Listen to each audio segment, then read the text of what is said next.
Derivatives అంటే ఏమిటి? Derivatives అంటే ఒక వస్తువు నుంచి వచ్చినటువంటి వస్తువు లేదా ఏదేని వస్తువుపై ఆధారపడినది. ఒక డెరివేటివ్ ఏ వస్తువుపై ఆధారపడిందో దాన్ని ఆ డెరివేటివ్ యొక్క అండర్లయింగ్ అసెట్ లేదా సింపుల్ గా అండర్లయింగ్ అని అంటారు. ఇక్కడ ప్రతి డెరివేటివ్ యొక్క ధర దాని యొక్క అండర్లయింగ్ అసెట్ పై ఆధారపడి ఉంటుంది. ఒకవేళ అండర్లయింగ్ యొక్క ధర పెరిగితే దానిపై ఆధారపడి ఉన్న డెరివేటివ్ ధర కూడా పెరుగుతుంది. మరియు ఒకవేళ అండర్లయింగ్ ధర తగ్గితే దానిపై ఆధారపడిన డెరివేటివ్ ధర కూడా తగ్గుతుంది.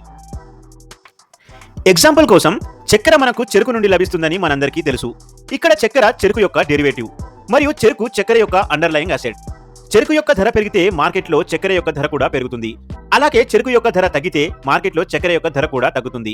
సరిగ్గా ఇలాగే స్టాక్ మార్కెట్లో ఫైనాన్షియల్ డెరివేటివ్స్ ఉంటాయి. వీటి యొక్క underlying assets stocks, index, currency మరియు కమోడిటీస్. ఏ విధంగానైతే ఈ అండర్లయింగ్ అసెట్స్ యొక్క ధరలు మారతాయో అదే విధంగా వీటిపై డెరివేటివ్స్ ఎన్ని రకాలు? డెరివేటివ్స్ ముఖ్యంగా 4 రకాలుగా ఉంటాయి. అవి forwards, futures, options and swaps.